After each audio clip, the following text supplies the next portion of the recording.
जब हिंदुओं को भगवा आतंकवादी कहा गया तो लोगों ने अपने नाम के आगे ही भगवा आतंकवादी लिखना शुरू कर दिया। जब हिंदुओं को असहिष्णु कहा जाने लगा तो लोगों ने अपने नाम के सामने असहिष्णु भी लिखना शुरू कर दिया, क्योंकि इससे ज़्यादा सहिष्णुता कुछ नहीं हो सकती कि आप जो कुछ भी आरोप हमारे ऊपर लगाएं उसको हम सहर्ष स्वीकार कर लें।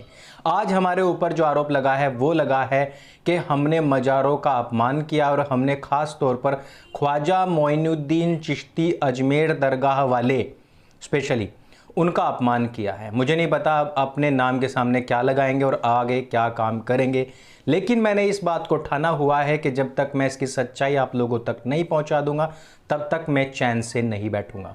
आज मैं आपको ये बता देना चाहता हूं कि आप लोग जब 2014 में इसी महीने के अंदर, इसी मई महीने में जब नरेंद्र मोदी जी ने शपथ ली थी, तब आप लोगों ने कहा था कि 800 साल के बाद, किसी ने कहा 1000 साल के बाद पहली बार दिल्ली की गद्दी पर कोई हिंदू बैठा है। उससे पहले कौन थे? पृथ्वीराज चौहान जी का नाम लिया जाता है। पृथ्वीराज चौहान जी किस वजह से हारे, किस वजह से हिंदुओं का शासन प्रशासन दिल्ली से समाप्त हुआ, उसके पीछे जो सबसे बड़ा षड्यंत्रकारी था वो था यही अजमेर दरगाह का ख्वाजा मोइनुद्दीन चिश्ती।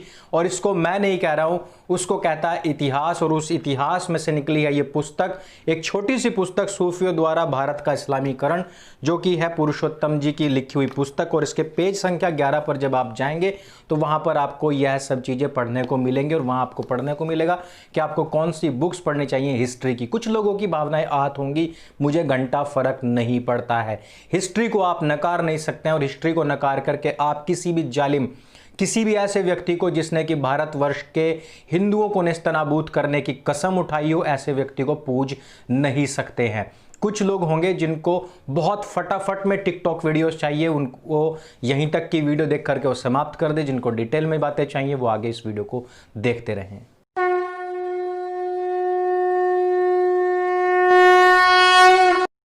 दोस्तों, मैं इस पुस्तक से उद्धृत इसके 11वें पेज से आपको शुरू करके बताता हूं। भारत में जिस प्रकार से सूफियों की कदाचित जो ख्याति है, उसमें से गरीब नवाज यानी कि गरीबों पर कृपा करने वाला जो ख्वाजा मोइनुद्दीन चिश्ती है, उसका नाम बहुत बड़ा है। और आपने अक्सर सुना भी होगा कि इसी के शहर में गरीबों की तादाद सबसे ज़्यादा है, अर्थात गरीब नवाज होने के बावजूद भी उसके खुद के शहर में ही गरीबों की तादाद बहुत ज़्यादा है। इसकी मज़ार पर बहुत सारे लोग पहुंचते हैं और उनके पहुंचने में भी सबसे ज़्यादा जो स्थान होता है वो हिंदुओं का होता है, अधिकांश उसमें हिंदू ही होते हैं। प्रतिवर्ष इसकी मजार का दर्शन करने के लिए करोड़ों रुपए का दान भी आता है। ये बहुत ही कम लोग जानते हैं कि इस व्यक्ति ने भारत के इस्लामीकरण में कितनी महत्वपूर्ण भूमिका निभाई है, और आज अपनी मृत्यु के लगभग 800 साल के बाद भी निभा रहा है। करी की पुस्तक है the shrine and cult of Moinuddin Chishti of Ajmer. इसमें ये सब बातें लिखी हुई हैं। आपको ये सब बातें पढ़नी चाहिए, जाननी चाहिए, तभी आप कह सकते हैं कि हाँ, यह किसी की भावनाओं पर कोई आघात नहीं बल्कि इतिहास का सुस्पष्ट तरीकों से बताया जाना है। अंकुर आर्य इस बात के लिए बदनाम है कि वो कुत्ते को सीधा कुत्ता कहता है, उसको टॉमी, मोती या टाइगर इस तरीके के नाम नहीं देता है, जैकी वैकी नहीं कहता है, कुत्ते को सिर्फ कुत्ता कहता है। इसलिए अंकुर आर्य खुद बहुत ज़्यादा बदनाम है। अब हम जानते हैं कि मोइनुद्दीन चिश्ती ने जिस प्रकार से करिश्मे और अपना संतपन दिखाने की जो कोशिशें की हैं, उसमें महारत उसको जादूगर से भी ज़्यादा हासिल था। कहा जाता है कि मोहम्मद साहब के वंशज सैयद समझे जाते हैं। इन्होंने सूफ़ी की दीक्षा उस्मान हरवानी से ली है, जो सूफियों के एक जाने माने सूफी कहे गए हैं। सियर अल अख्ताब नामक एक किताब है। उनके अनुसार, इस पुस्तक के अनुसार, उनके भारत में पदार्पण करने से पहले यहाँ पर इस्लाम की स्थापना हुई है। उन्होंने अपने तर्क और विद्वत्ता से भारत में पुरातन काल से चले आ रहे हिंदू धर्म के अंधेरे को समाप्त करके यहाँ नबी अल हिंद यानी कि हिंदुस्तान का पैगंबर की उपाधि प्राप्त की। हिंदुस्तान का पैगंबर यानी कि आज हिंदुस्तान में, हिंदुस्तान के अंदर पैदा होने वाले लोगों की तो कमी हो गई है, और ये बाहर से आने वाला व्यक्ति जिसका जन्म भी भारतवर्ष में नहीं हुआ, वो हिंदुस्तान का पैगंबर बन जाता है। और इसके रखवाले बन जाते हैं सबसे पहले हिंदू। और जो खुद भारत में पैदा हुए, चाहे वो श्री राम हो, श्री कृष्ण हो, महादेव का मंदिर हो या फिर अन्यान्य जितने भी मंदिर हो, उन सब के ऊपर मस्जिदें बना करके रख दी जाती हैं और हिंदू जो है वो इनकी तशरीफ चाटने में मशगूल हो जाता है। यानी कि बाहर के लोगों को नबी अल हिंद कहा जाता है और जो भारत के यहीं के पैदाइश लोग हैं उनको गंदी गंदी गालें दी जाती हैं, उन पर जो गंदे गंदे जोक्स बनाए जाते हैं। हिंदुओं को समाप्त करने का ये सबसे बड़ा षड्यंत्र है और फिर उसके खिलाफ आवाज उठाने वाले लोगों को सीधे उठाइए, जेल में ठोक दीजिए या फिर उसके बहाने जान से मरवा दीजिए। यह भी एक बहुत बड़ा षड्यंत्र है। मुझे नहीं पता कि हिंदू कब जागेगा, लेकिन मेरा यह आप लोगों को बताना फर्ज बनता है, इसलिए मैं अपनी जान को जोखिम में डालकर भी इस फर्ज को अपने अदा करूंगा। बताया जाता है कि एक बार मोइनुद्दीन चिश्ती पैगंबर मोहम्मद की मजार की तीर्थ यात्रा के लिए गए, तो एक दिन उसके अंदर से आवाज आई कि मोइनुद्दीन को यहां पर भेजो। जब मोइनुद्दीन दरवाजे पर आकर खड़े हुए तो उन्होंने पैगंबर को बोलते देखा मतलब ये देखा, उन्होंने भी अल्लाह को बोलते देखा था, इन्होंने जाकर के नबी को बोलते हुए देख लिया। मोइनुद्दीन तुम मेरे मजहब का सार हो, किंतु हिंदुस्तान तुम्हें जाना है, वहां एक अजमेर है, वहां मेरा एक वंशज जिहाद के लिए गया था और शहीद हो चुका है और वह स्थान काफिरों के कब्जे में चला गया है। तुम्हारे चरण वहां पढ़ने से एक बार फिर इस्लाम वहां अपनी प्रतिष्ठा प्राप्त करेगा और हिंदू यानी कि काफिर हिंदू अल्लाह के क्रोध के भोजन बनेंगे। मोइनुद्दीन अजमेर पहुंचा, वहां पहुंच करके उसने कहा अल्लाह का यश बढ़े, क्योंकि मैंने अपने भाई की संपत्ति पर फिर अधिकार प्राप्त कर लिया है। यद्यपि उस समय वहां पर झील के चारों ओर बहुत सारे मंदिर थे। ख्वाजा ने कहा यदि अल्लाह और पैगंबर ने चाहा तो मुझे इन सब मूर्तियों को ध्वस्त करने में देर नहीं लगेगी। सियर अल अख्ताब फिर वर्णन करता है और बताता है कि ख्वाजा ने किस प्रकार से जो जादूगरी थी उसको लेकर के वहां के जितने भी गुरु थे, हिंदू गुरु थे, ब्राह्मण थे, और हिंदू देवी देवताओं को नष्ट भ्रष्ट कर दिया और उनके ऊपर चमत्कार से विजय प्राप्त करनी शुरू कर दी और वहां रहने वाले हिंदुओं का विरोध करना शुरू कर दिया। इन सभी कहानियों के अनुसार यानी कि जो सियर अल अख्ताब है, इन कहानियों का एक ही सार निकलता है कि उस समय पर दिल्ली सम्राट राय पिथौरा यानी कि पृथ्वीराज चौहान जी, वहां पर उनके बीच में कोई विश्वासघाती सेवक जो अपने स्वामी से किन्हीं कारणों से बहुत ज्यादा द्वेष रखता था, वो इस ख्वाजा की शरण में आया। ख्वाजा ने राय पिथौरा के पास इस व्यक्ति की सिफारिश भेजी जो राय पिथौरा जी ने अस्वीकार कर दी। ख्वाजा ने इस पर क्रुद्ध होकर के उसी समय पर श्राप दिया कि हम राय पिथौरा को जीवित इस्लामी सेना के हाथों में सौंपते हैं। अब यहां से रही श्राप की बात, लेकिन श्राप देकर के वो आराम से नहीं बैठा। अब उसके लिए उसने भाग दौड़ करनी शुरू कर दी। वास्तविकता यह है कि अजमेर में पहले भी कोई सूफी इस ध्येय को लेकर के वहां पर आया था कि वो हिंदुओं का धर्मांतरण मतांतरण कर सके, उसे मुस्लिम बाहुल्य प्रदेश बना दे, लेकिन स्थानीय हिंदुओं ने उसको मार डाला होगा। ख्वाजा जब हज करने के लिए गया तो उसको यह बात बताई गई होगी, उस धर्मांतरण का कार्य करने के लिए उसको वापस अजमेर आकर के बसना पड़ा होगा और उसने एक बीच में स्टोरी बनाई कि मैं मोहम्मद साहब की मज़ार पर गया और वहां से उनकी कब्र में से आवाज आई। ये सब ड्रामे हम पहले से पहले देखते आए हैं और इन्हीं ड्रामों का प्रयोग आजकल जाकिर नाइक भी करता है। अपने लोगों को बीच में खड़ा कर देता है और अपने आप को ही कहने लग जाता है कि हाँ हो सकता है कि मुझसे अल्लाह कुछ कहलवाना चाहता है, नबी मुझसे कुछ कहलवाना चाहते हैं। इस तरीके की बातें हमने खुद जाकिर नाइक के मुंह से भी सुनी है। यानी कि 800 साल बीते हैं, 1400 साल बीते, इनकी जो फरेबी है वो कभी खत्म नहीं होगी। किंतु अपने अथाह धन के बल पर जो कदाचित मुसलमान शासकों द्वारा उनको मिलता था, ऐसा भी अनुमान लगाया जा सकता है कि वहां के उस समय के जो कुछ लोग थे, जो हिंदू थे, जो धन के लालच में थे या स्थानीय अंधविश्वासी लोग थे या फिर जो चमत्कारों में विश्वास रखने वाले लोग थे, अर्थात जो अपने वैदिक परंपरा से पूरी तरीके से कट चुके थे, टूट चुके थे, वो फकीर के इस हाथ की सफाई में आकर के इसकी झांसे में आ जाते हैं। उनमें से कुछ को मुसलमान बना लिया जाता है, कुछ लोग प्रभावशाली भी होंगे।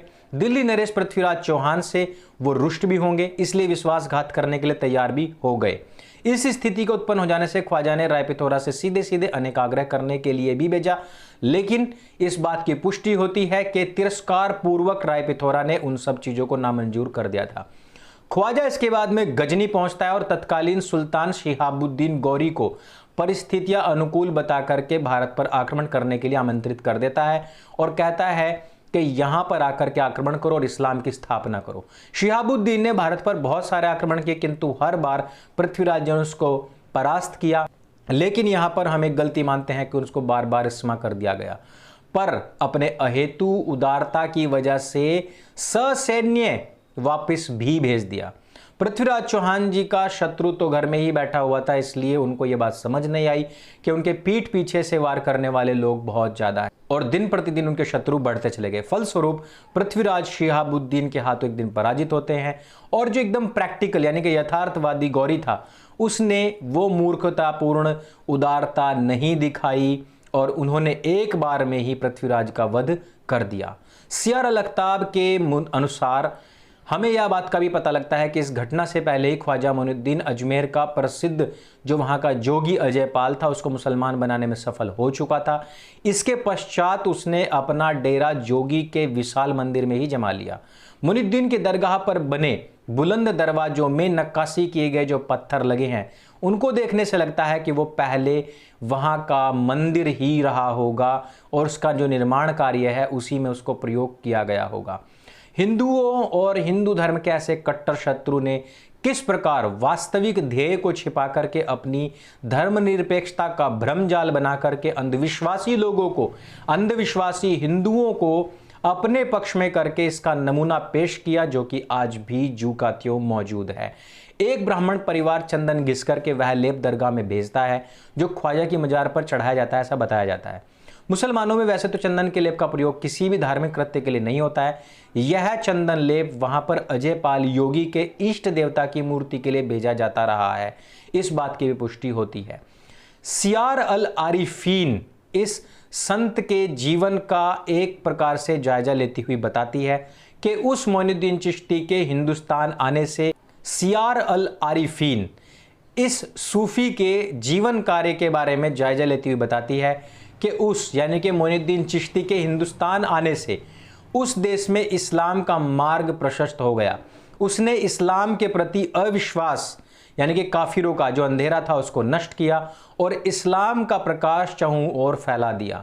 अमीर खुर्द की 2 चौपाइयों में ख्वाजा के आगमन से पहले और पश्चात के हिंदुस्तान का वर्णन इस प्रकार से मिलता है। उनके अनुसार संपूर्ण भारत इस्लाम और शरीयत कानून से अनभिज्ञ था। किसी को अल्लाह और पैगंबर का पता नहीं था, किसी ने भी काबा के दर्शन नहीं किए थे, किसी को अल्लाह की महानता का ज्ञान नहीं था। ख्वाजा के आने के बाद उसकी तलवार के कारण इस कुफ्र की भूमि में मूर्तियों और मंदिरों के स्थान पर मस्जिद, मिंबर, मेहराब बन चुके हैं। जिस भूमि पर मूर्तियों का गुणगान होता था, जिस भूमि पर हिंदुओं का राज होता था, अब वहां पर नाराए तकबीर अल्लाहु अकबर सुनाई देता है। सचमुच ही भारत के इस्लामीकरण में मोइनुद्दीन का महत्व मोहम्मद बिन कासिम, महमूद गजनबी, शिहाबुद्दीन गौरी, खिलजी, तुगलक, बाबर, औरंगजेब इत्यादि सुल्तानों से कम नहीं है और यही उसकी महानता है।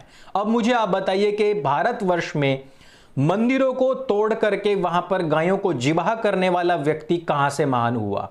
वो सूफी हो सकता है, उसको संत कहने का प्रयास भी करने वाले की जबान गंदी है, वो उसको संत कहने का प्रयास ना करे, क्योंकि संत कुछ और होता है, सूफी आपकी जबान में कुछ भी होता रहे। जैसे कि ख्वाजा का मतलब तो वही होता है जो कि लोग बताते हैं, लेकिन यह कह देने भर से भी उनकी जो भावनाएं वो आहत हो जाती हैं। मुझे आज तक समझ नहीं आया कि सूफी जब कोई धर्म नहीं है तो इससे धार्मिक भावनाएं आहत कैसे हुई हैं। यह है सच्चाई ख्वाजा मोइनुद्दीन चिश्ती की, जिसने कि भारतवर्ष को आज इस स्थिति में ला करके खड़ा किया है। यदि आप समझिए कि इस्लाम का प्रादुर्भाव यहां पर नहीं हुआ होता, सभी लोग जिनको भी मोइनुद्दीन चिश्ती ने तोड़ा, जिन लोगों को अपने चमत्कार के वश में लिया, उन लोगों का यदि यहां पर शासन बदस्तूर जारी रहा होता तो भारत की तस्वीर क्या रही होती। जो कभी भारत सोने का शेर हुआ करता था वो आज एक एक चीज के लिए मोहताज बना हुआ है। आप खुद फैसला करें, मेरी बात पर ना जाएं और जानें कि ये सूफी था, संत था या फिर एक जल्लाद था जिसने कि भारतवर्ष के लोगों को अपनी आंखों देखे जानबूझ करके कटवाया, मरवाया और यहां तक कि पृथ्वीराज चौहान के खानदान की महिलाओं के साथ भी वो सब कुछ करने के लिए खुला मुसलमानों को छोड़ा, जो कुछ करने से पहले भी लोगों की रूह कांपती है। मेरे संग बोले सत्य सनातन वैदिक धर्म की जय। जय हिंद, वंदे मातरम। अगर ये वीडियो आपको जानकारी से भरपूर लगे तो इसको सबके साथ में शेयर अवश्य करें। मेरे संग बोले सत्य सनातन वैदिक धर्म की जय। जय हिंद, वंदे मातरम।